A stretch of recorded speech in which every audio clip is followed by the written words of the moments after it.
കർത്താവിന്റെ അതിപരിശുദ്ധമായ നാമം വാഴ്ത്തപ്പെടുമാറാകട്ടെ. നല്ലൊരു പ്രഭാതം കൂടി നമ്മുടെ കർത്താവ് നമുക്ക് ദാനമായി തന്നു. ഈ നല്ലൊരു പ്രഭാതത്തിൽ നമ്മുടെ വചനദീപ്തിയുടെ പ്രേക്ഷകർക്ക് വേണ്ടി ഒരു അനുഗ്രഹിക്കപ്പെട്ട ഫാമിലിയെ നമുക്ക് നമ്മുടെ വചനദീപ്തി സാക്ഷി കൂടാരത്തിലേക്ക് സാക്ഷ്യത്തിനായിട്ട് ക്ഷണിക്കപ്പെടുവാനിടയായി. നമ്മുടെ ക്ഷണം സ്വീകരിച്ച് നമ്മുടെ നടുവിൽ പ്രിയപ്പെട്ടവർ കടന്നു വന്നിട്ടുണ്ട്. പ്രിയപ്പെട്ടവരെ, ഇന്ന് പകൽക്കാലത്തെങ്കിൽ ഒരു പ്രത്യേക അനുഭവങ്ങൾ അവരുടെ ജീവിതത്തിൽ കർത്താവ് കൊടുത്തു. പ്രത്യേകമായിട്ട് നമ്മുടെ ബ്രദർ ജോസ് പീറ്റർ തനിക്ക് ദാനം കൊടുത്ത മകൾ ഹാനി ജോസ്, കർത്താവ് തന്റെ മകളെ വളരെ അനുഗ്രഹീതമായ നിലയിൽ ഈ ദിവസങ്ങളിൽ കർത്താവിന് വേണ്ടി ഉപയോഗിച്ചുകൊണ്ടിരിക്കുകയാണ്.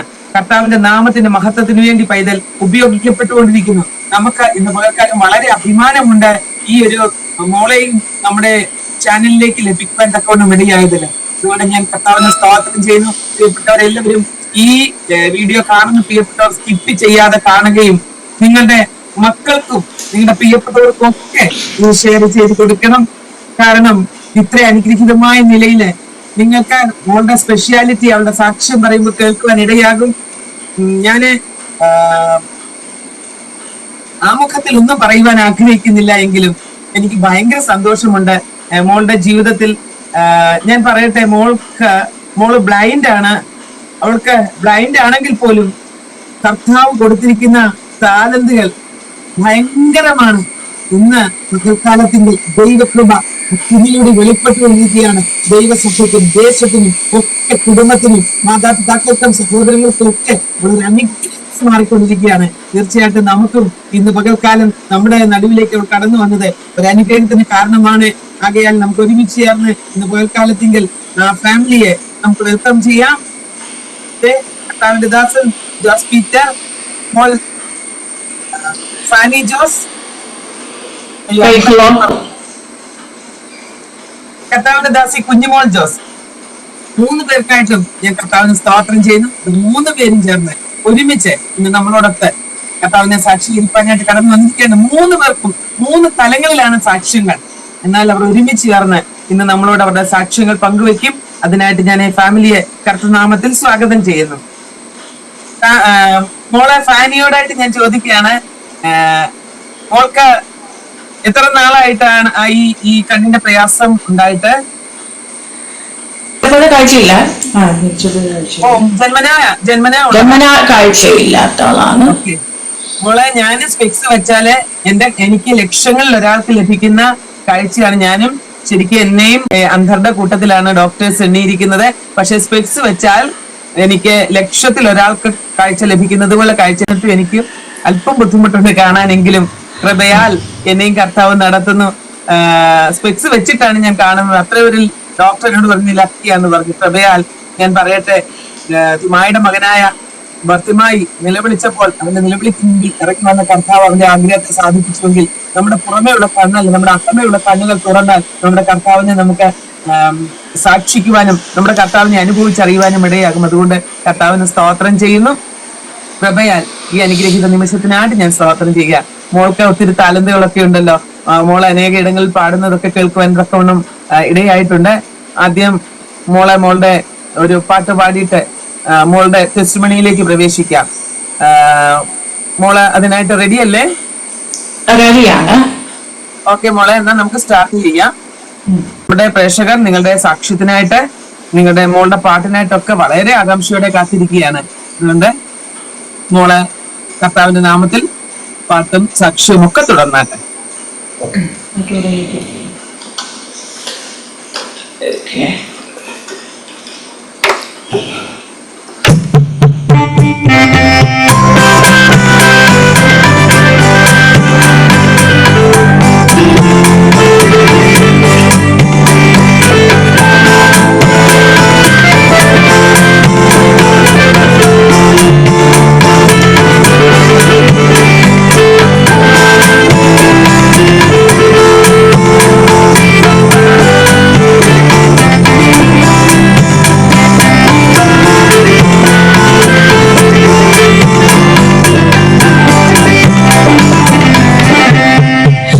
വന്ന വഴികൾ ഒന്നോർത്തിടുമ്പോ പിന്നെയോളം നടത്തിയ നാഥ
വഴികളല്ലോ വന്ന വഴികൾ ഒന്നോർത്തിടുമ്പോ ഇന്നയോളം നടത്തിയ നാഥ വന്ന വഴികൾ ഒന്നോർത്തിടുമ്പോൾ ഇന്നയോളം നടത്തിയ നാഥ നന്ദിയല്ലാതെയൊന്നുമില്ല എന്നും കരുതലിൽ വഹിച്ചവനേ നന്ദിയല്ലാതെയൊന്നുമില്ല എന്നും കരുതലിൽ വഹിച്ചവനേ വന്ന വഴികൾ ഒന്നോർത്തിടുമ്പോ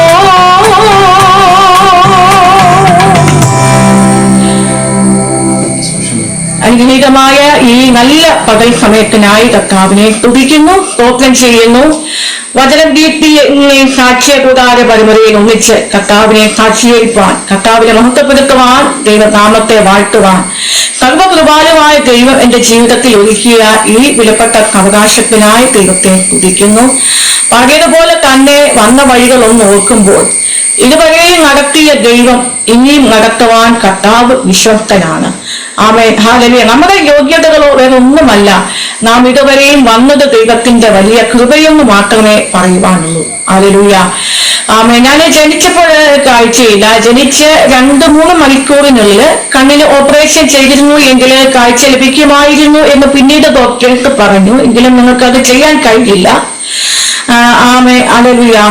ഈ കാഴ്ച വൈകല്യം വന്ന് ഭവിച്ചത് വേറെ ഒന്നുമല്ല, ദൈവത്തിന്റെ ഒരു വലിയ പദ്ധതിയാണെന്ന് ഞാൻ കരുതുകയാണ്. ഞാൻ 3 പ്രാവശ്യം കണ്ണിന് ഓപ്പറേഷൻ ചെയ്തിരുന്നതാണ്. 3 പ്രാവശ്യം ഓപ്പറേഷൻ ചെയ്തിട്ടും ഒരു ഫലവും ഉണ്ടായില്ല. ഇപ്പോൾ ഞാൻ വിശ്വസിക്കുന്നത് ഇത് ദൈവത്തിന്റെ ഒരു വലിയ മഹത്വം വെളിയാകാൻ വേണ്ടിയാണ് ഇത് സംഭവിച്ചതെന്ന് ഞാൻ കരുതുന്നത്. ആമേ, ഹല്ലേലൂയ. ജനിച്ച സമയം ഞാൻ ജനിക്കുന്ന ജന്മനാ സംസാരിക്കുകയൊന്നുമില്ലായിരുന്നു. 4 വയസ്സ് വരെ ഞാൻ സംസാരിക്കുകയൊന്നുമില്ലായിരുന്നു. ആ സമയത്ത് ഞാൻ കൈക്കുഞ്ഞായിരിക്കുമ്പോൾ തന്നെ എന്നോട് ദൈവത്തിന്റെ ഒരു ആലോചന ഉണ്ടായിരുന്നു. അമ്മച്ചിയോടും അമ്മയോടും കർത്താവിന്റെ വാഗ്ദത്തം ഉണ്ടായിരുന്നു. ഈ കുഞ്ഞ് ഒരുപാട് വേദികളിൽ പല രാജ്യങ്ങളിൽ കർത്താവിന്റെ നാമമായി, കർത്താവിന്റെ സുവിശേഷമായി പോകും എന്നുള്ള ആ ഒരു വാഗ്ദത്തം ഉണ്ടായിരുന്നു. ഇന്ന് ഞാനിവിടെ ആയിരിക്കുന്നതിന്റെ കാരണം ആ വാഗ്ദത്തം നിവർത്തിയാണ്. എന്നോടുള്ള ദൈവത്തിന്റെ ആ ഒരു വലിയ പദ്ധതിയും ദൈവപ്രവൃത്തിയാണ്, ദൈവിക ഇടപെടലാണിത് ഞാൻ കരുതുന്നു. ഞാൻ പാടാൻ തുടങ്ങുന്നത്, വീട്ടിൽ പാടാൻ തുടങ്ങിയത് ഒരു 15 വയസ്സായപ്പോഴാണ് പാടാൻ തുടങ്ങിയത്. അതുവരെ ഒന്നും ഞാൻ പാടത്തില്ലായിരുന്നു. വെളിയിൽ ഇടയിലൊന്നും പാടത്തില്ലായിരുന്നു. അപ്പൊ അതിനുശേഷം ഞാൻ ഈ വീട്ടിൽ പാടാൻ തുടങ്ങി. തനിയെ വീട്ടിൽ പാടാൻ തുടങ്ങി. അത് കഴിഞ്ഞതിന് ശേഷം 23-ാമത്തെ വയസ്സില്, ആ 23-ാമത്തെ വയസ്സിലാണ് പുറത്ത് ഇറങ്ങുന്നത്, പാടുന്നത്. ഒരു മസ്കറ്റില് നടന്ന ഒരു യുണൈറ്റഡ് ക്രിസ്ത്യൻ ഫെലോഷിപ്പിന്റെ ഒരു മ്യൂസിക് കോമ്പറ്റീഷനില് കർത്താവിനെ കൊണ്ടുപോയി. അവിടെയൊക്കെ കർത്താവിനെ ഉയർത്തി. 100-ലധികം പേര് മത്സരിക്കാനുണ്ടായിരുന്നു ആ ഒരു കോമ്പറ്റീഷനില്. ആ 100-ലധികം ആളുകളുടെ മധ്യത്തിൽ കർത്താവിന്റെ നാമം ഉയർത്തുവാൻ കർത്താവ് കൃപ ചെയ്തു. അവിടെ അന്ന് ഞാൻ ഈ ലാസ്റ്റ് സ്റ്റേജിൽ പാടിയ ഒരു പാട്ടാണ് ഉயிருള്ള നാൾ വരെ. ആ പാട്ടാണ് എന്റെ ജീവിതത്തിൽ ഏറ്റവും വലിയൊരു ടേണിംഗ് പോയിന്റ് ആയി മാറിയത്. ആമേൻ. ഇതുവരെയും ദൈവത്തിന്റെ ഒരു വലിയ കൃപ എന്റെ കൂടെ ഇരുന്നു. ഞാൻ 3 വയസ്സ് വരെ അമ്മച്ചിയുടെ കൂടെയായിരുന്നു അന്ന്.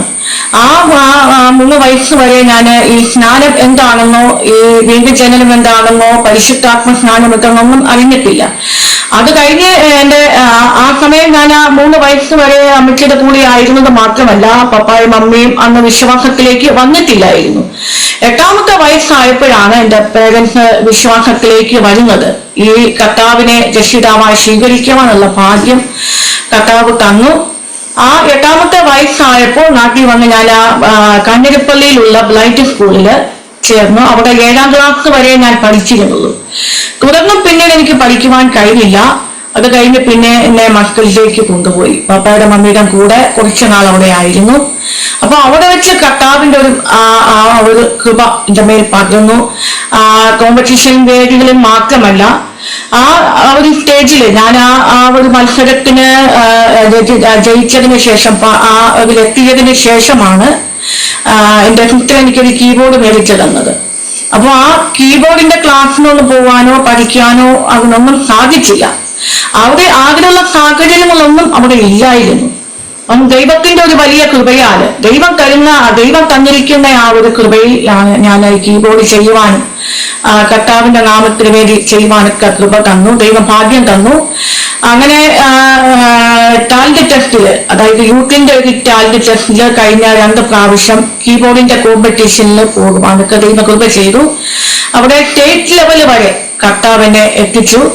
ആ കോമ്പറ്റീഷനിലും എന്റെ ദൈവത്തിന്റെ കൃപ കൂടെയിരുന്നു. ആ വീട്ടിലിരിക്കുന്ന ആ സമയത്താണ് എന്റെ കർത്താവ് എന്നെ അവിടെ ഉപയോഗിച്ചതും. അങ്ങനെ ഈ മാർക്കറ്റിലും അനേക കൺവെൻഷൻ വേദികൾ കർത്താവിന്റെ നാമത്തെ വാഴ്ത്തിപ്പാടുവാനൊക്കെ ദൈവം അവസരങ്ങളെ നൽകി. പിന്നെ നാട്ടിൽ വന്നതിന് ശേഷവും കൺവെൻഷൻ വേദികളിലൊക്കെ കർത്താവിന്റെ മഹത്വമുള്ള നാമമായിട്ട് പോകുവാനും ദൈവനാമം വാഴ്ത്തിപ്പാടുവാനും ഒക്കെ കർത്താവ് അവസരങ്ങളെ തന്നു. അങ്ങനെ ദൈവം പല രാജ്യങ്ങളിൽ പല ഇടങ്ങളിൽ ദൈവത്തിന്റെ സാക്ഷ്യമായിട്ടും നാമമായിട്ടും നിൽക്കുവാനൊക്കെ ദൈവം കരങ്ങളിലെടുത്ത് ഉപയോഗിച്ചുകൊണ്ടിരിക്കുന്നു. ഇനിയുള്ള എന്റെ ജീവിതം ഈ പാട്ട് പോലെ എന്റെ ജീവനുള്ള കാലമൊക്കെ കർത്താവായ യേശുക്രിസ്തുവിന്റെ നാമത്തെ ഉയർത്തണമെന്ന് ഞാൻ ആഗ്രഹിക്കുന്നു. ഈ പാട്ടിലൂടെ, ഈ സംഗീതത്തിലൂടെ അനേകര് ദൈവത്തിന്റെ രക്ഷയുടെ സന്തോഷം അറിയണം. ഇതിലൂടെ വിടുവിക്കപ്പെടുവാൻ, ദൈവത്തിന്റെ ആ ഒരു മഹത്വം അറിയുവാനും അതിനായിട്ട് എന്റെ ജീവിതത്തിൽ ഞാൻ എന്റെ യേശുവിനായി ജീവിതത്തെ സമർപ്പിക്കുകയാണ്. എല്ലാവരുടെയും പ്രാർത്ഥന ദൈവത്തിന്റെ നാമത്തിൽ ചോദിക്കുകയാണ്. കർത്താവ് നിങ്ങൾ എല്ലാവരെയും അനുഗ്രഹിക്കട്ടെ. സ്തോത്രം. താങ്ക് യു മോളെ, താങ്ക് യു മോളെ. കർത്താവ്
സാക്ഷിയാം ഞാൻ അത്യുന്നതൻ തൻ തിരുനാവിൽ നിത്യവും ചാരിടും ഞാൻ എത്ര മോദമാ താൻ വാഴുകയാ ആകുലമീയാ നാളെയെന്ന് തിരിയാ ആരുടെയാ കയ്യിലെന്നോർത്താ ജീവിതം താൻ വാഴുകയാ ആകുലമീയാ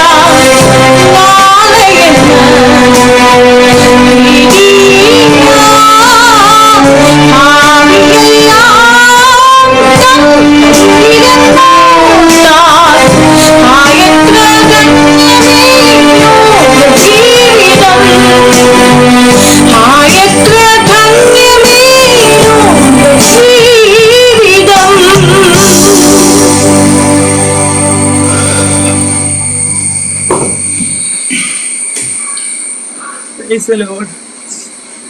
Hallelujah. എത്ര ധന്യമേ ഈ ലോക ജീവിതം. ഈ ലോകത്തിൽ എത്ര ധന്യകരമായ ഒരു ജീവിതമുണ്ടെങ്കിൽ കർത്താവിനോടൊത്തുള്ള ജീവിതമാണ്. അതല്ലാതെ മറ്റൊന്നും നമുക്കില്ല. അമ്മ പനിമോളെ, കർത്താവ് കൃപ തന്നു. ഈ ലോകത്തിന്റെ കാഴ്ചകളൊന്നും തന്നില്ലെങ്കിലും കർത്താവിനെ കാണുവാൻ മോൾക്ക് ലഭിച്ച ഭാഗ്യമാണ് ഏറ്റവും വലിയത്. ഈ ലോകത്തിന്റെ കളങ്കം പറ്റാതെ കർത്താവിനെ കണ്ട് അവനൊത്ത് ഈ ധന്യകരമായൊരു ജീവിതം നയിക്കുവാൻ കർത്താവ് സഹായിക്കട്ടെ. തുടർന്നും കർത്താവിന്റെ നാമത്തിന്റെ മഹത്വത്തിന് വേണ്ടി അധികമായി ഉപയോഗിക്കപ്പെടുവാൻ കർത്താവ് സഹായിക്കട്ടെ എന്ന് ഞാൻ പ്രാർത്ഥിക്കുകയും ആശംസിക്കുകയും ചെയ്യുന്നു. സ്തോത്രം. കർത്താവ് അനുഗ്രഹിക്കട്ടെ. മാതാപിതാക്കൾക്ക് മോളൊരനുഗ്രഹമാണ്. ദൈവം അനുഗ്രഹിക്കട്ടെ. കർത്താവിന്റെ ദാസൻ ജോസ് പീറ്റർ ആമീൻ വളരെ അനുഗ്രഹീതനാണ്. ഇങ്ങനെ ഒരു മോള്, ഞാൻ പറയുന്നത് തിമോത്തിയോസ് അമ്മയിലും വലിയമ്മയിലും കണ്ട വിശ്വാസം അവനിലേക്ക് പകർത്തിയെടുത്തു. ഇപ്പോൾ പലപ്പോഴും മക്കൾ മൂലവും നമ്മൾ പ്രസിദ്ധരായി തീരുക. ഞാൻ ഒരു കാര്യം പറയാം. കർത്താവിന്റെ ക്രൂശ് അല്പനേരത്തേക്ക് ചുമന്ന ശിമയോൻ നിർബന്ധത്താലാണ് ക്രൂശ് ചുമന്നത്. തന്റെ മക്കൾ അലക്സാണ്ടറും റൂഫോസും അറിയപ്പെടുന്നവരായി മാറിയെങ്കിൽ ഇന്ന് നാൽക്കാലം ഞാൻ പറയട്ടെ, കർത്താവ് നമുക്കൊരു ക്രൂശല്ല തന്നിരിക്കുന്നത്, സ്വർഗമാണ് തന്നിരിക്കുന്നത്. തുറന്ന സ്വർഗത്തിന് കീഴിലിരിപ്പാൻ, മൂന്നാമത്തെ ദൈവത്തെ ആരാധിപ്പാൻ, ആമേൻ, മകളിലൂടെ പിന്നെയും പ്രസിദ്ധരാകുവാൻ കർത്താവ് തരുന്ന കൃപകൾക്കായിട്ട് സ്തോത്രം. കർത്താവിന്റെ ദാസന്റെ ജീവിതത്തിലും അനുഭവ സാക്ഷ്യങ്ങളുണ്ട്. ആമേൻ. ബാക്ക്ഗ്രൗണ്ട് പറഞ്ഞാൽ ധാരാളം പറയുവാനുണ്ട്. കർത്താവിന്റെ ദാസനെയും ആമേൻ തന്റെ ബാല്യകാലത്തിലേക്കും തന്റെ യൗവനകാലത്തിലേക്കും പിന്നീടുള്ള തന്റെ ജീവിതം, വിവാഹം, കുഞ്ഞ്, ഈ കാര്യങ്ങളൊക്കെ തന്റെ ജീവിതത്തിലെ അനുഭവങ്ങൾ ഏറെ പങ്കിടുവാനുണ്ട്. ആ നിലകളിലൊക്കെ കർത്താവിന്റെ ദാസന് ചർച്ചിക്കാനുള്ള ആമേൻ അവസരമുണ്ട്. കർത്താവിന്റെ ദാസനെ അതിനായിട്ട് ക്ഷണിക്കുന്നു. പറയാനാണ് ഈ ജീവിതത്തിൽ ഒരുപാടുണ്ട്. അതായത് ഞാൻ കത്തോലിക്കായിട്ടാണ്. ഞങ്ങളുടെ വീട്ടിൽ 10 പേരായിരുന്നു. ഞങ്ങളുടെ സഹോദരങ്ങൾ എല്ലാവരും കാത്തലിക്സ്. ഞാൻ മാത്രമാണ് ഏറ്റവും ഇളയ. ഞാനാണ് ആദ്യം വിശ്വാസത്തിലേക്ക് ഇറങ്ങിയത്. അത് ഇറങ്ങിയെന്ന് പറഞ്ഞു കഴിഞ്ഞാൽ ഞങ്ങൾ കല്യാണം കഴിക്കുമ്പം വൈഫ് ഓർത്തഡോക്സ്, ഞാൻ കാത്തലിക്സ്. അപ്പം വൈഫ് കാത്തലിക്കിലോട്ട് വന്നിട്ടാണ് ഞങ്ങൾ വിവാഹം നടക്കുന്നത്. വിവാഹം നടന്നതിന് ശേഷം വൈഫിനെ ശരിക്കും പറഞ്ഞാൽ ഈ ഒരു വിശ്വാസത്തോടൊക്കെ താല്പര്യം ഉണ്ടായിരുന്നു. വൈഫിന്റെ മദർ പഴയ ഒരു ബെന്തിക്കോസ് അമ്മച്ചിയാണ്. അപ്പൊ ആ ഒരു വിശ്വാസം പുള്ളിക്കാരത്തേക്ക് ഉണ്ട്. എന്നോട് ഇങ്ങനെ പറയും, ഇങ്ങനെയുള്ള കാര്യങ്ങളൊക്കെ പറയും. ഇപ്പൊ നമ്മൾ കാത്തലിക്സ് ആയതുകൊണ്ട് ഇതിനെക്കുറിച്ചൊന്നും വലിയ ഗ്രാഹ്യമില്ല. കാരണം ബെന്തിക്കോസ് എന്തെന്ന് പോലും ആ കല്യാണം കഴിഞ്ഞ സമയത്ത് എനിക്ക് അറിയത്തില്ല സംഭവം എന്താണ്. അപ്പം കല്യാണം ആലോചിക്കുമ്പോൾ പറഞ്ഞ അമ്മ ബെന്തിക്കോസിൽ നിന്നാണ് അറിയുന്നത്. അപ്പൊ എനിക്കത് അറിയത്തില്ല എന്തുവാന്ന് പോലും. ഞാൻ ആ ഒരു കാലഘട്ടത്തിലെ കാര്യമായി പറയുന്നത് എനിക്കറിയത്തില്ല. കാത്തലിക്സിലെ സംബന്ധിച്ചിടത്തോളം ഞാൻ കൊല്ലമാണ് എന്റെ സ്ഥലം. അവിടെ ഒന്നും ഈ ബെന്തിക്കോസ് എന്ന് പറഞ്ഞ സംഭവം അറിയാത്തതുകൊണ്ട് നമ്മളതിന് അത്രയേ ഉള്ളൂ എന്ന് പറഞ്ഞാണ് നമ്മൾ നടന്നത്. പക്ഷെ പിന്നാണ് അറിയുന്നത് ഇത് ബെന്തിക്കോസ് എന്ന് പറഞ്ഞു കഴിഞ്ഞാൽ വേറൊരു രീതിയിലേക്ക് പോകുന്നതാണെന്നൊക്കെ പിന്നെയാണ് അറിയുന്നത്. അങ്ങനെ എന്നോട് എപ്പോഴും ഒരു 8 വർഷത്തോളം വൈഫ് ഈ ദൈവത്തെ കുറിച്ച് പറയും. അങ്ങനെയാണെന്നൊക്കെ ഒരു 8 വർഷത്തോളം എന്നോട് പറഞ്ഞു. ഞാൻ പറഞ്ഞു എന്നോട് ഇതിനെപ്പറ്റി ഒന്നും പറയരുത്, ഇങ്ങനെ വല്ലതും പറഞ്ഞു കഴിഞ്ഞാൽ ഞാൻ വീട്ടിൽ കൊണ്ടാക്കും എന്നൊക്കെ പറഞ്ഞു. ഞാൻ പറഞ്ഞാൽ എതിരായിട്ട് നിന്നു. അങ്ങനെ 8 വർഷം പറഞ്ഞതിന് ശേഷം ശരി അങ്ങനെ ഇരിക്കും. ഞങ്ങൾ മസ്കറ്റിലാണ്. ഞങ്ങൾ കുറെ വർഷങ്ങളായിട്ട് മസ്കറ്റിൽ, എല്ലാവരും ഫാമിലി ആയിട്ട് മസ്കറ്റിലാണ്. മസ്കറ്റിലായിരുന്നപ്പോൾ പിന്നെ എനിക്ക് കുറച്ച് ബിസിനസ് കാര്യങ്ങളൊക്കെ ഉണ്ടായിരുന്നു. 86 ഞാൻ മസ്കറ്റിലോട്ട് പോകുന്നു. ഞങ്ങളൊരു 30-33 വർഷം മസ്കറ്റിലുണ്ടായിരുന്നു. അപ്പൊ ഞങ്ങളിങ്ങനെ പിന്നെ മസ്കറ്റിലായിരിക്കുമ്പോഴൊക്കെ ബിസിനസ് കാര്യങ്ങളൊക്കെ ആയിട്ട് ഇങ്ങനെ പോവുമായിരുന്നു. വൈഫ് എന്നോട് ഇങ്ങനെ ഇതിനെ കുറിച്ചൊക്കെ പറയുമ്പോഴത്തേക്ക് ഞാൻ തള്ളി ഞാൻ കേൾക്കാനൊന്നും നിൽക്കത്തില്ല. എന്നോട് ഇങ്ങനെ വചനങ്ങളൊക്കെ പറയും. ഞാനത് വലിയ കൊള്ളത്തില്ല. അങ്ങനെ ഞങ്ങൾ ബിസിനസ് ഒക്കെ നടന്നുകൊണ്ടിരിക്കുന്ന സമയത്ത് ബിസിനസ്സൊക്കെ ഒരുമാതിരി തകർച്ചയിലോട്ട് പോയി ഒന്നുമില്ലാത്ത ഒരു സ്റ്റേജിലേക്ക് ഞങ്ങൾ ഒരു കോഫി ഷോപ്പും കാര്യങ്ങളും വാട്ടർ ടാങ്ക് അതൊക്കെ ഇങ്ങനെ ഉണ്ടായിരുന്നു.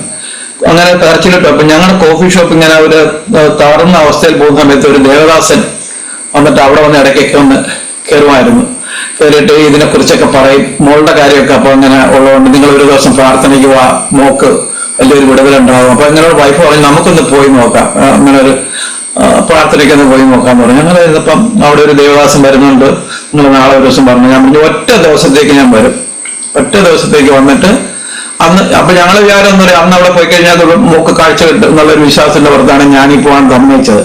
അങ്ങനെ സംബന്ധിച്ച് അവിടെ ചെന്ന് പ്രാർത്ഥിക്കാൻ ഞാൻ അവിടെ ചെന്നു. എനിക്ക് ആദ്യമായിട്ടാണ് ഞാൻ പോകുന്നത്. പക്ഷെ അവിടെ ഒരു ദേവദാസൻ ഉണ്ടായിരുന്നു, ഒരു വചനം പറയുന്ന ദേവദാസൻ. അന്നത്തെ ആ ഒരൊറ്റ മീറ്റിങ്ങിൽ തന്നെ എന്ത് കേട്ടപ്പോ എന്തോ ഒരു ചേഞ്ചസ് എനിക്ക് തോന്നി. ഇതിനകത്ത് എന്തൊക്കെയോ ഉണ്ടെന്നുള്ള രീതിയിൽ വചനത്തിലൂടെ ഒക്കെ പറയും. നമ്മളാദ്യമായിട്ടാണ് നല്ല വചനങ്ങളൊക്കെ അന്ന് കേൾക്കുന്നത്. അങ്ങനെ കേട്ടപ്പോൾ എന്തോ വ്യത്യാസമുണ്ട്. ഇത് കേട്ടിട്ട് ഞങ്ങൾ ഇങ്ങനെ പോകുന്നു. ഞാൻ പറഞ്ഞു നമുക്ക് ഒരു കാര്യം ചെയ്യാം, നമുക്ക് എല്ലാ ആഴ്ചയിലും പോകാമെന്ന് ഞാൻ തന്നെ അങ്ങോട്ട് പറഞ്ഞു. അങ്ങനെ എല്ലാ ആഴ്ചയിലും ഞങ്ങൾ അങ്ങനെ പോകാൻ തുടങ്ങി. അങ്ങനെ പോയി ആ പോകുന്ന സമയങ്ങളിലെല്ലാം ദേവദാസന്മാർ വന്നിട്ട് ഈ ഇതിനെക്കുറിച്ചും കുറിച്ചും ഒക്കെ ഇങ്ങനെ പറയുമായിരുന്നു, ഈ വചനത്തെ കുറിച്ചൊക്കെ പറയുമായിരുന്നു. അങ്ങനെ ഇരുന്ന് കുറച്ചു കാലം കഴിഞ്ഞപ്പോഴത്തേക്ക് ഞാനിങ്ങനെ ഉറങ്ങി കിടക്കുമ്പോൾ ഒരു സ്വപ്നം കാണുന്നു. ഞാനെപ്പോഴും ഇങ്ങനെ ഞങ്ങളുടെ പിന്നെ മാതാവിന്റെയും ദൈവത്തിന്റെ ഒക്കെ ഫോട്ടോസൊക്കെ ഇങ്ങനെ വെച്ച് മെഴുതിരി എത്തിക്കുകയും ചന്ദനത്തിരി ഒക്കെ എല്ലാ ദിവസവും രാത്രി ഇല്ലാതുണ്ട്. അങ്ങനെ ഇരിക്കുമ്പോൾ രാത്രി സ്വപ്നം കാണുന്നു, ഭയങ്കരമായിട്ട് വീട് തീ കത്തുന്നു. നീ ഓടി രക്ഷപ്പെടുമെന്ന് പറയുന്നു. ഞാൻ ഓടിച്ചെന്ന് ഈ മാതാവിനെയും ഇതിനെയൊക്കെ എടുക്കാനായിട്ട് പോകുമ്പോൾ അതൊക്കെ അവിടെ ഇട്ടേച്ച് നീ ഓടി രക്ഷപ്പെടുമെന്ന് പറയുന്നത്. അപ്പൊ ആ ഒരു സ്വപ്നം കണ്ടു കഴിഞ്ഞിട്ട് ഞാൻ രാവിലെ പറഞ്ഞു ഇങ്ങനെ ഒരു സ്വപ്നം കണ്ടു. അപ്പൊ വൈഫ് പറഞ്ഞ് മനസ്സിലായ അതിന്റെ അർത്ഥം എന്താണ്, ഇങ്ങനെയാണ്, ഇതിലേക്കൊന്നും കാര്യമില്ല, അതൊക്കെ വിട്ടേച്ച് ഓടിപ്പോകാൻ പറയുന്നത് പറഞ്ഞു. അങ്ങനെ ഒരു ഇത് തോന്നി അങ്ങനെ ഇതിന്റെ വചനങ്ങൾ കേട്ട് പിന്നെ വൈഫ് ആദ്യം സ്നാനപ്പെടാനൊക്കെ പലരും പറഞ്ഞു ഇല്ല, ഒരിക്കലും ഇല്ല, ഞങ്ങൾ രണ്ടോട് ഒരുമിച്ച് സ്നാനപ്പെടും, വീട്ടിലൊരു കലഹമോ പ്രയാസങ്ങളോ ഉണ്ടാക്കാൻ സമ്മതിക്കുകയില്ല. അതുകൊണ്ട് ഞങ്ങൾക്ക് എപ്പോഴെങ്കിലും ഉണ്ടെങ്കിൽ പലപ്പോഴും ദേവദാസന്മാരൊക്കെ വളരെയധികം സ്ഥലങ്ങളിൽ വെച്ച് കുഞ്ഞുങ്ങളോട് സംസാരിച്ചിട്ടുണ്ട്. അപ്പൊ പറഞ്ഞ് വേണ്ട മോളാ നല്ലത്, നിങ്ങൾ എപ്പോഴും ഒരുമിച്ച് സ്നാനപ്പെട്ട് കഴിഞ്ഞാൽ ചിലപ്പോൾ നിങ്ങൾക്ക് വളരെ നല്ല. അങ്ങനെ ഞങ്ങൾ ഒരുമിച്ച് സ്നാനപ്പെടാൻ തീരുമാനിച്ചു. മസ്കറ്റ് വെച്ച് ഞങ്ങൾ സ്നാനപ്പെട്ട് ദൈവകൃപയിലായി. അപ്പോഴും മോളുടെ ഈ ലെവലിൽ തന്നെയാണ് പോകുന്നത്. എനിക്ക് 3 മക്കളാണ്. 3 മക്കൾ എന്ന് പറഞ്ഞാൽ ഒരു ഇരട്ടയാണ്. ഫാനിയുടെ കൂടെ ഒരു മോളോടെ ഉണ്ട്, ഇരട്ടയാണ്. അവളുടെ പേര് ഫെബി എന്നാണ്. അവള് ഇപ്പം കാനഡയിൽ എഞ്ചിനീയറായിട്ട് വർക്ക് ചെയ്യുകയാണ്. ഹസ്ബൻഡും ഒരു മോളും ഉണ്ട്, ഒരു മോനും ഉണ്ട്. മോൻ ഇളയതാണ്, 25 വയസ്സ് വരും. അവനും കാനഡയിൽ ഇപ്പം അവിടെ ഡിഗ്രി പഠിച്ചിട്ട് അവിടെ വർക്ക് ചെയ്യുന്നു. അങ്ങനെ ഞങ്ങളെല്ലാവരും അവിടെ ആയിരിക്കുമ്പോൾ ഇങ്ങനെ പോകുന്നു, ജോലിയും കാര്യങ്ങളൊക്കെ ആയിട്ട് പോകുന്നു. അങ്ങനെ ആ ഒരു തകർച്ചയിൽ നിന്നും കുറച്ച് ഗ്രാജുവലായിട്ട് കുറച്ച് പിന്നെ കയറി ദൈവം ഞങ്ങൾ ഇത്രയും മനോഹരമായ രീതി ഞങ്ങളെ നടത്തി. അങ്ങനെ ഇരിക്കുമ്പോഴാണ് ഈ മോള് പറഞ്ഞ സാക്ഷ്യം പറഞ്ഞത്. അവിടെ പാടുന്ന കാര്യങ്ങളൊക്കെ പറഞ്ഞു. മോൾ അങ്ങനെ പാടുകയും കാര്യങ്ങളൊന്നും ഇല്ലായിരുന്നു. എങ്കിലും വീട്ടിലൊക്കെ ഇരുന്ന് ഇങ്ങനെ പാടുന്നുള്ളതല്ലാതെ പാടുന്നതിനെ കുറിച്ച് നമുക്ക് വലിയ ഇതൊന്നും ഇല്ലായിരുന്നു. ഞങ്ങള് പാടുമ്പോൾ കൂടെ പാടും, നിർത്തും. പിന്നെയാണ് ഈ പറഞ്ഞ കോമ്പറ്റീഷനിലേക്ക് ദൈവം അങ്ങനെ ഒരു കോമ്പറ്റീഷൻ ഉണ്ടാക്കിയത് ഇവർക്ക് വേണ്ടിയാണ്. കാരണം എന്ന് വെച്ച് കഴിഞ്ഞാല് UCYF എന്ന് പറഞ്ഞാൽ എല്ലാ ചർച്ചക്കാരും കൂടെ ഉള്ളത്, മർത്തോമ്മ യാക്കോബയും കത്തോലിക്സ് എല്ലാവരും കൂടെ, കത്തോലിക്സിലായിരുന്നു, മറ്റേ ബന്ധിക്കോസും എല്ലാവരും കൂടെ ചേർന്നുള്ള ഒരു കോമ്പറ്റീഷനാണ്. ചിക്കു കുര്യാക്കോസ് എന്ന് പറഞ്ഞ പുള്ളിക്കാരൻ്റെ ഒരു ഓർമ്മയ്ക്ക് വേണ്ടി നടത്തിയതാണ്. അപ്പൊ ഭാഷ പറഞ്ഞു പാനി നമുക്ക് പാടാം. നമ്മളെ ഭാഷ പാനി അങ്ങനെ സ്റ്റേജിലൊന്നും പാടാനുള്ള ഒന്നും അല്ലല്ലോ. ഇല്ല ജോസ്, നമുക്ക് ഒന്ന് നോക്കാം, ചുമ്മാ മത്സരത്തിന് വരട്ടെ. അങ്ങനെ ശരി എന്നാ അങ്ങനെ പോകാൻ പോയി. 100 പേരുണ്ടായിരുന്നു. നല്ലൊരു സംഗീതം പഠിച്ചവരും എല്ലാം ഉണ്ട്. മോളാണെങ്കിൽ സംഗീതവും പഠിച്ചിട്ടില്ല, ഒന്നും പഠിച്ചിട്ടില്ല. ജീവിതത്തിൽ ഒരു സംഗീതം എന്ന് പറയുന്ന സംഭവം പോയി പഠിക്കാനോ അല്ലെങ്കിൽ കീബോർഡ് എന്ന് പറഞ്ഞത് പഠിക്കാനോ ഒന്നും പോയിട്ടില്ല. എല്ലാം ദൈവം കൊടുത്തിരിക്കുന്നത്, സ്വന്തമായിട്ട് ദൈവം കൊടുത്തിരിക്കുന്ന ഒരു താലന്ത് കൊണ്ടാണ് അവള് സംഗീതത്തിന്റെ എല്ലാ സ്കെയിലുകളും കാര്യങ്ങളും എല്ലാം അവൾക്കറിയാം. ആരും പറഞ്ഞു ഞങ്ങൾ സംഗീതം ഒന്നും അറിയാവുന്നവരില്ല, ഞങ്ങൾക്ക് പറഞ്ഞു കൊടുക്കാൻ പറ്റത്തില്ല. അപ്പം അതെല്ലാം സ്വന്തമായിട്ട് പഠിച്ചത്. എന്നിട്ട് അവിടെ അവള് 100 പേരോളം ഉണ്ടായിരുന്ന മത്സരത്തില് ഒന്നാമത് എത്തി. ആ ഒന്നാമത് എത്തുക എന്ന് പറഞ്ഞു കഴിഞ്ഞാൽ അതൊരു വലിയൊരു മെർക്കൽ എന്ന് വേണമെങ്കിൽ പറയാം. മോളെ ഈ വീടിനകത്തുനിന്ന് പുറത്ത് കൊണ്ടുവരാൻ വേണ്ടി നടന്നൊരു മത്സരം എന്ന് വേണമെങ്കിൽ പറയാം. കാരണം ഇവിടെ വീടിന്റെ ഉള്ളിൽ ഇങ്ങനെ കഴിഞ്ഞിരിക്കും. ഞങ്ങള് വീട്ടിൽ തന്നെ ഇരിക്കുക. വല്ലപ്പോഴും വല്ല പള്ളിയിൽ പോകുമ്പോഴും പിന്നെ വേറെ എവിടെയെങ്കിലും ഫംഗ്ഷൻ എന്തെങ്കിലും ഉള്ളപ്പോഴേ കൊണ്ടുപോകും. കടകളിൽ പോകുമ്പോഴൊന്നും കൊണ്ടുപോകാറില്ല. വീടിനകത്ത് ഒതുങ്ങി ഇങ്ങനെ കഴിഞ്ഞു. പക്ഷെ അവളെ ദൈവം ചാടിക്കാൻ വേണ്ടി, പുറത്ത് കൊണ്ടുവരാൻ വേണ്ടി അങ്ങനെ ഒരു മത്സരം നടത്തി പുറത്തു വന്നു. അതിനുശേഷം അവിടെയുള്ള കുറെ കൺവെൻഷനുകളിലെല്ലാം മോളെ പാടാനായിട്ട് പല കൺവെൻഷനുകളിലും പിന്നെ വന്നു. പ്രശസ്തി ജോണൊക്കെ അവിടെ വന്ന സമയത്ത് പോലും മോളെ കൊണ്ടുപോയി അവിടെ പാട്ട് അവരും കൂടെ പാടിക്കാനൊക്കെ ആൾക്കാർ തയ്യാറായി. അങ്ങനെ ഒരു വലിയ ഒരുപാട് സ്റ്റേജുകളിൽ അവിടെ പാടി. അങ്ങനെ ദൈവം നാട്ടിൽ കൊണ്ടുവന്നു കഴിഞ്ഞിട്ടും അനേക കൺവെൻഷൻ സ്റ്റേജുകളിലും. അപ്പം ബലഹീനതയിലും ദൈവം അവളെ ശക്തമായിട്ട് നടത്തുന്നു എന്നുള്ളതാണ്. അവളുടെ ബലഹീനത ഒക്കെ അവിടെ ഇരുന്നോട്ടെ, അത് പ്രശ്നമല്ല. പക്ഷെ അതിലും അവൾ ദൈവത്തിന് വേണ്ടി പ്രയോജനപ്പെട്ടുകൊണ്ടിരിക്കുന്നതാണ് ഏറ്റവും വലിയ സാക്ഷ്യം. അങ്ങനെ ഞങ്ങള് ദൈവകൃപയാൽ സന്തോഷം. ഇപ്പൊ ഞങ്ങള് ഇവിടെ പുതുപ്പള്ളിയിലാണ് ഞങ്ങളെല്ലാവരും. മക്കള് 3 പേര് അവിടെ ആയതുകൊണ്ട് ഞങ്ങൾ 1 വർഷം പോയി അവിടേക്ക് നിന്നിട്ട് കഴിഞ്ഞ 2 മാസം മുമ്പാണ് തിരിച്ചു വന്നത്.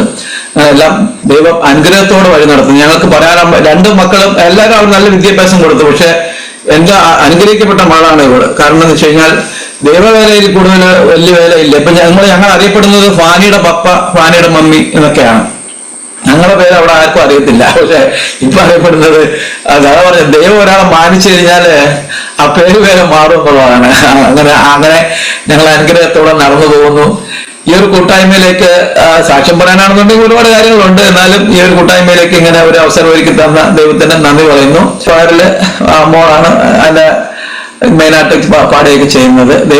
ദേവദാസിന്റെ കൂടെ നിന്നത് കൊണ്ട് എന്റെ മോക്ക് ഒത്തിരി ഓപ്പർച്യൂണിറ്റീസ് ഉണ്ടായി. അത് മാത്രമല്ല ദേവദാസ് നല്ലപോലെ പാടുന്നതാണ്. അപ്പൊ പാട്ടിനും ആരാധനയ്ക്ക് ഒരു മുൻതൂക്കം കൊടുക്കുന്ന ഒരു ദേവദാസനാണ് ഞങ്ങൾക്ക്. ഞങ്ങൾ അവിടുന്ന് മസ്കറ്റിൽ നിന്ന് റിട്ടയറായി വന്നപ്പോൾ ഞങ്ങൾ ആലോചിച്ചത് ഇവിടെ വന്നു കഴിയുമ്പോൾ എങ്ങനെ ഇവിടുത്തെ മുന്നോട്ടുള്ള കാര്യങ്ങൾ. പക്ഷെ ഇവിടെ വന്ന ആ സമയം ഞങ്ങൾ വന്ന് ആ 2 മാസം കഴിയുമ്പോഴാണ് പാസ്റ്റർ ഇവിടത്തേക്ക് ട്രാൻസ്ഫർ ആയി വന്നത്. അപ്പൊ ദൈവം ഞങ്ങൾ പറയാറുണ്ട് ദേവദാസിനെ ഞങ്ങൾക്ക് വേണ്ടിയായിരിക്കും ദൈവം പാസ്റ്റർ ഇങ്ങോട്ട് കൊണ്ടുപോകുന്നത്. അതുകൊണ്ട് വർഷിപ്പിന് ഒരു മുൻതൂക്കം, അതായത് ഞങ്ങൾ ആരാധന തുടങ്ങി കഴിഞ്ഞാൽ ഒരു 45-50 മിനിറ്റോളം വർഷിപ്പാണ്. വർഷിപ്പിന് ഒരു പ്രധാന മുൻകൂട്ടം കൊടുക്കുന്ന ദേവദാസനാണ് ഞങ്ങൾക്ക് കിട്ടിയത്. അതുകൊണ്ട് മോൾക്ക് ആ വർഷിപ്പിലൂടെ അവൾക്കും അനുഗ്രഹിക്കപ്പെട്ട രീതിയിൽ മുന്നോട്ട് പോകാൻ ദൈവം സഹായിച്ചു. ദൈവം ഓരോരുത്തർക്ക് വേണ്ടി ഓരോ വഴികൾ ഒരുക്കുന്നത് അങ്ങനെയാണ്. കാരണം അങ്ങനെ ഒരു വർഷിപ്പിൽ നമ്മൾ നോർമൽ ചർച്ചിൽ നമ്മൾ സാധാരണ ഉള്ള 1-2 പാട്ട് നമ്മൾ പാടും. അതൊരു എല്ലാ സഭകളിലും നടക്കുന്ന ഒരു രീതി എന്ന് പറഞ്ഞാൽ 2 പാട്ട് 4 പേര് സാക്ഷ്യം പറയും, പിന്നെ അത് 2 പാട്ട്, അങ്ങനെ ഒരു ലെവലിലാണ് നമ്മൾ പണ്ട് മുതലേ നമ്മുടെ രീതി.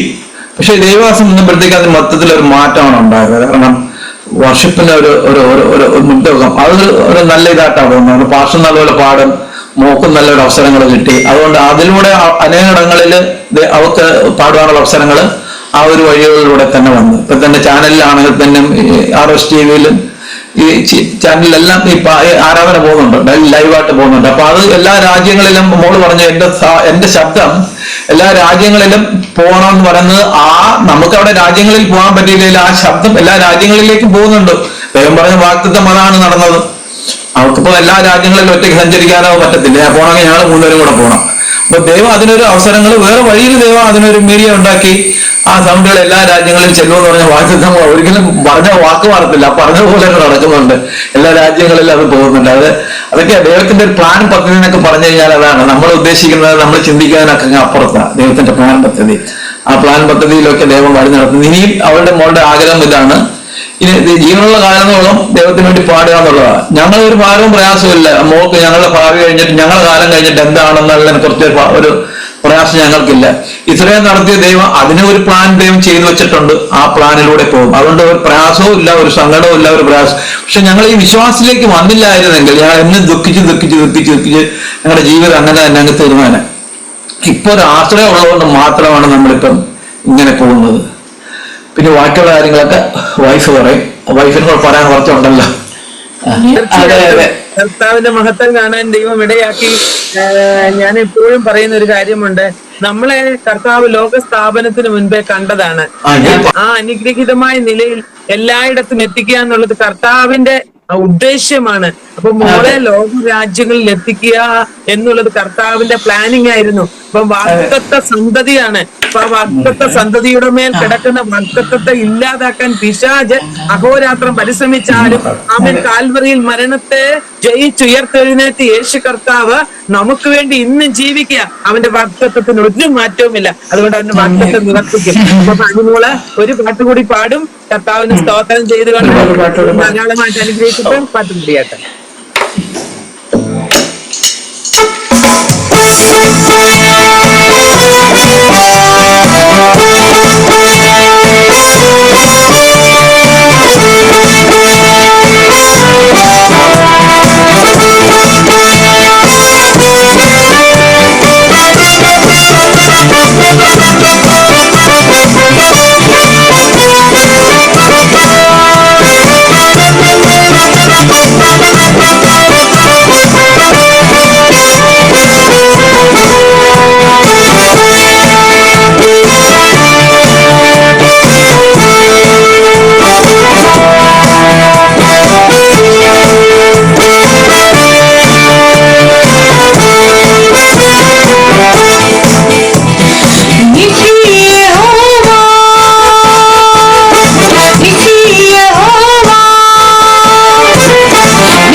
യേശു എന്റെ ജയക്കൊടി.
Praise the Lord. കർത്താവ് നമ്മുടെ ജയത്തിന്റെ കൊടിയാ. ആമേൻ.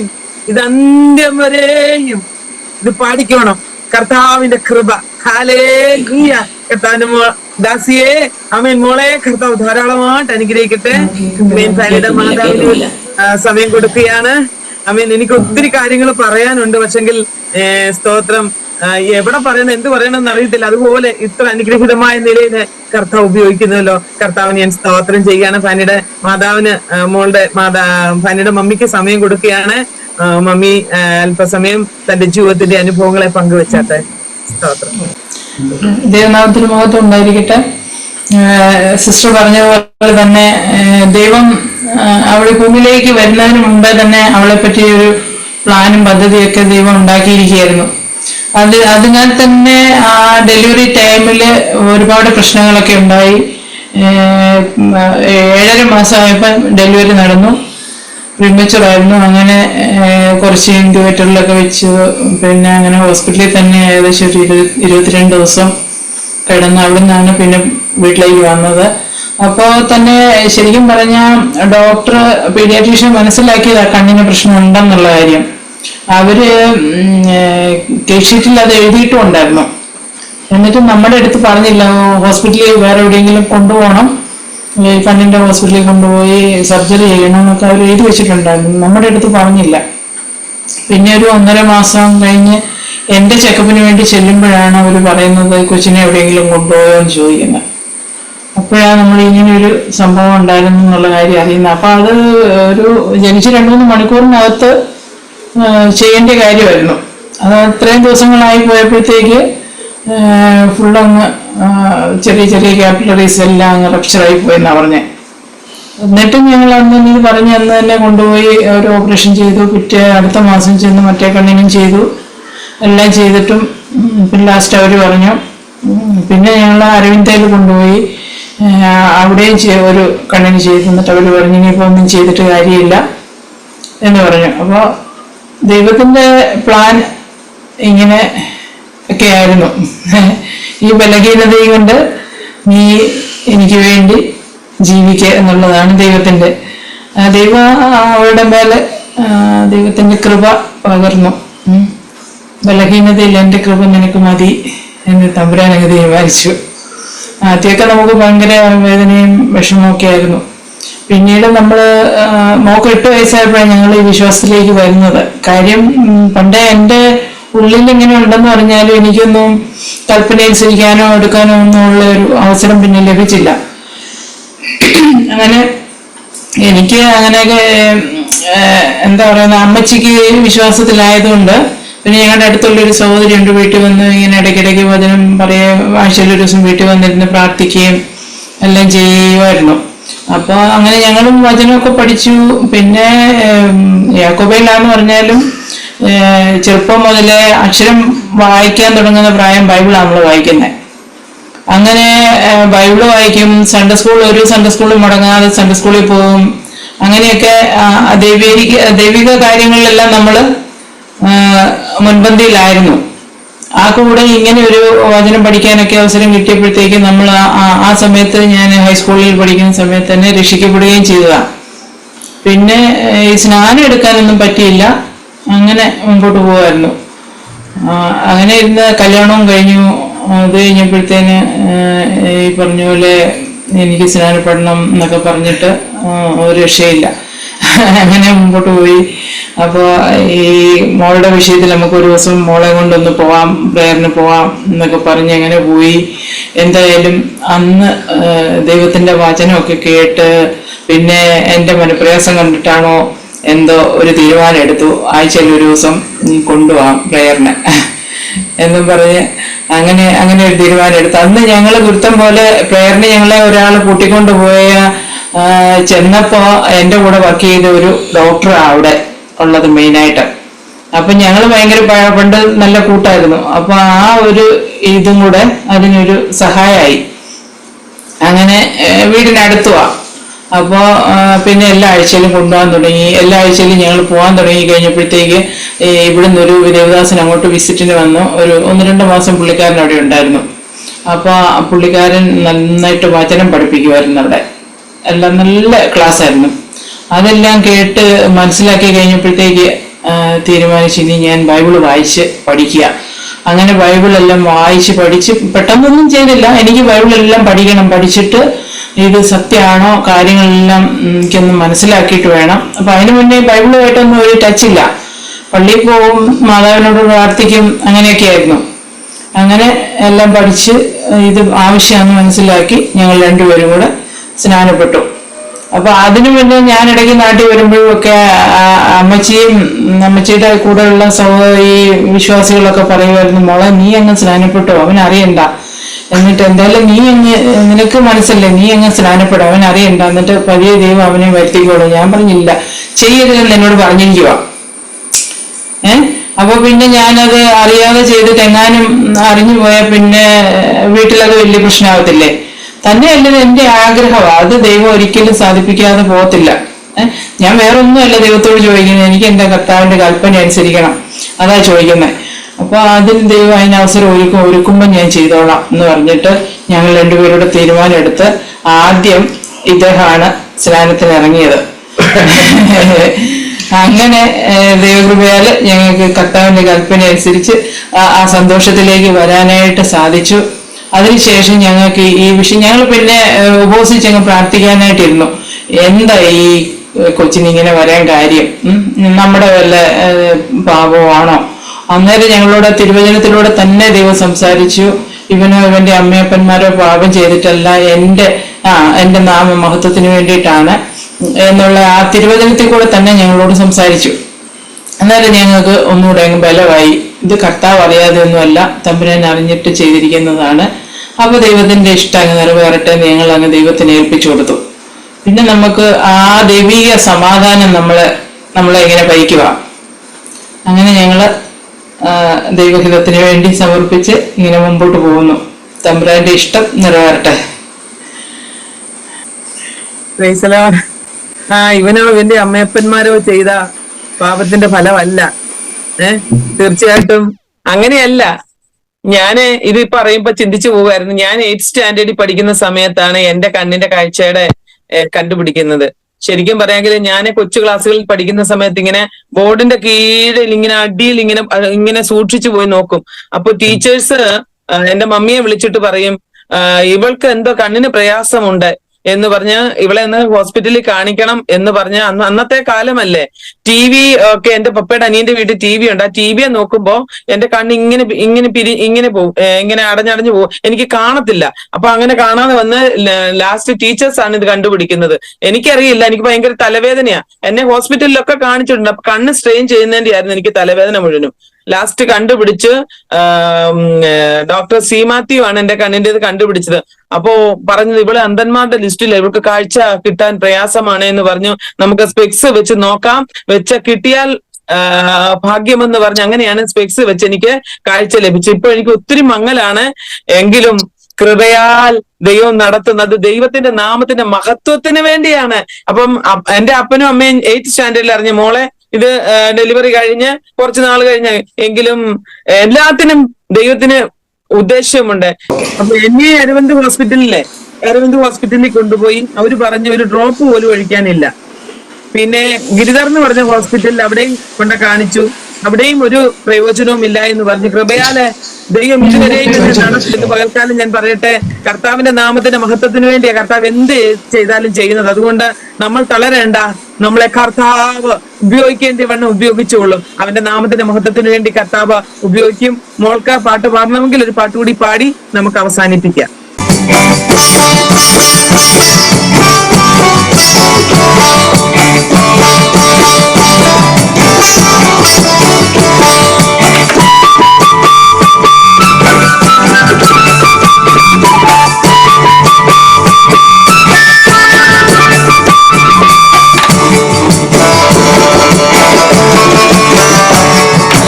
അത്ഭുതമല്ല, ഇതത്ഭുതമല്ല, നാം ജീവിക്കുന്നതോ ദൈവകൃപയാലത്രേ. ഞാൻ പാപിയായിട്ടും ഞാൻ രോഗിയായിട്ടും എന്നെ തേടി വന്ന നിന്റെ സ്നേഹമോർക്കുമ്പോൾ അത്ഭുതമല്ല, ഇതത്ഭുതമല്ല, നാം ജീവിക്കുന്നതോ ദൈവകൃപയാലത്രേ. ഞാൻ പാപിയായിട്ടും ഞാൻ ജ്യോതിയായിട്ടും എന്നെ തേടി വന്ന നിന്റെ സ്നേഹമോർക്കുമ്പോൾ അപ്പായിനുള്ളം നിറഞ്ഞു പാടുന്നേ ഹല്ലേലൂയ, ഹല്ലേലൂയ. അപ്പായിനുള്ളം നിറഞ്ഞു പാടുന്നേ ഹല്ലേലൂയ, ഹല്ലേലൂയ.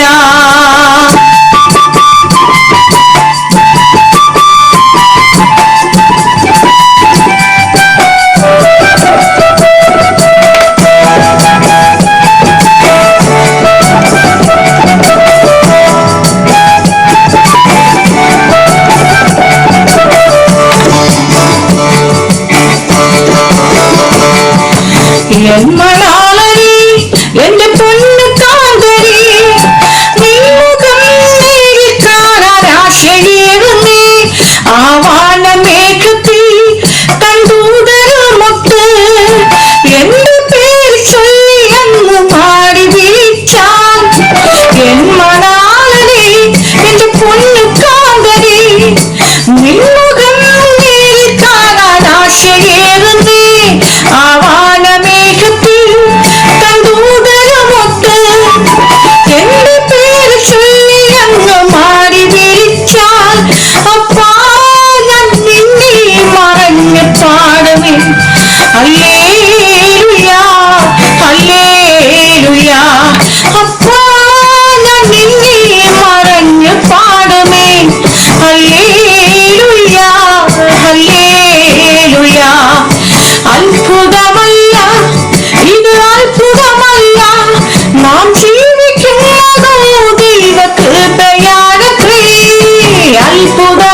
ഞാൻ പാപിയായിട്ടും ഞാൻ രോഗിയായിട്ടും എന്നെ തേടി വന്ന നിന്റെ സ്നേഹമോർക്കുമ്പോൾ അത്ഭുതമല്ല, ഇതത്ഭുതമല്ല. നാം ജീവിക്കുന്നതോ ദൈവകൃപയാലത്രേ. ഞാൻ പാപിയായിട്ടും ഞാൻ രോഗിയായിട്ടും എന്നെ തേടി വന്ന നിന്റെ സ്നേഹമോർക്കുമ്പോൾ അപ്പാ എന്നുള്ളം നിറഞ്ഞു പാടല്ലേ. Hallelujah, hallelujah. അപ്പാ എന്നുള്ളം നിറഞ്ഞു പാടല്ലേ. Hallelujah, hallelujah.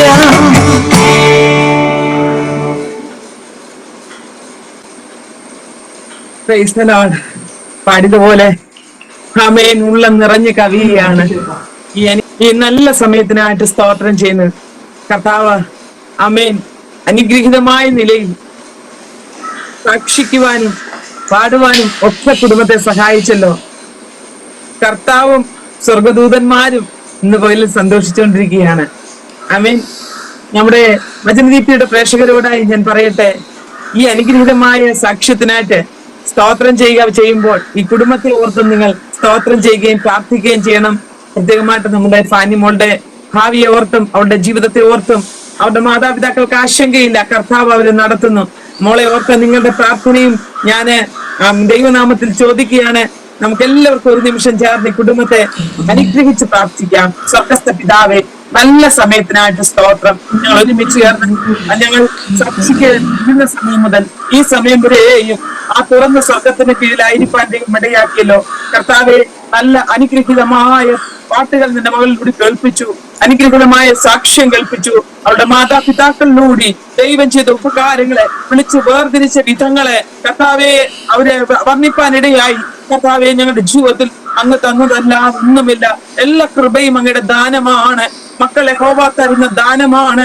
ആ ഉദരഫലം ഞങ്ങളുടെ അവകാശമാണ്. അതിനെ പ്രാപിച്ചെടുത്ത് ഇതുവരെയും കർത്താവെ അങ്ങയുടെ നാമത്തെ ഉയർത്തുവാൻ എന്റെ മക്കളെ സഹായിച്ചതിനായിട്ട് സ്തോത്രം. തുടർന്നും ദൈവനാമ മഹത്വത്തിനായിട്ട് കർത്താവെ തന്റെ മകളെ ഉപയോഗിക്കണമേ. മാതാപിതാക്കൾക്ക് പിന്നെയും അവരുടെ അനുഗ്രഹമായി മാറുവാൻ കർത്താവ് സഹായിച്ചാട്ടെ. ദൈവനാമ മഹത്വത്തിനായിട്ട് ഈ കുടുംബത്തെ അനുഗ്രഹിച്ചു പ്രാർത്ഥിക്കുകയാണ്. പ്രത്യേകമായി ഫാനിമോളെ ദൈവകരങ്ങളിൽ സമർപ്പിച്ച് സ്തോത്രം ചെയ്യുന്നു. അവളെ അനുഗ്രഹിച്ചാട്ടെ. അവരുടെ ശാരീരിക മാനസിക മേഖലകളെ, ആത്മീയ മേഖലകളെ പിതാവിന്റെയും പുത്രന്റെയും പരിശുദ്ധാത്മാവിന്റെയും നാമത്തിൽ ഞങ്ങൾ ഒരുമിച്ച് ചേർന്ന് അനുഗ്രഹിച്ച് പ്രാർത്ഥിക്കുകയാണ്. അനുഗ്രഹിക്കപ്പെടുവാൻ സഹായിക്കണം. പ്രാർത്ഥന കേട്ടതിനായിട്ട് സ്തോത്രം. യേശു ക്രിസ്തുവിൻ വിലയേറിയ നാമത്തിൽ തന്നെ. ആമേൻ, ആമേൻ, ആമേൻ. God bless you, Fanimol and Papa Mama. Thank you. Maranatha. God bless you.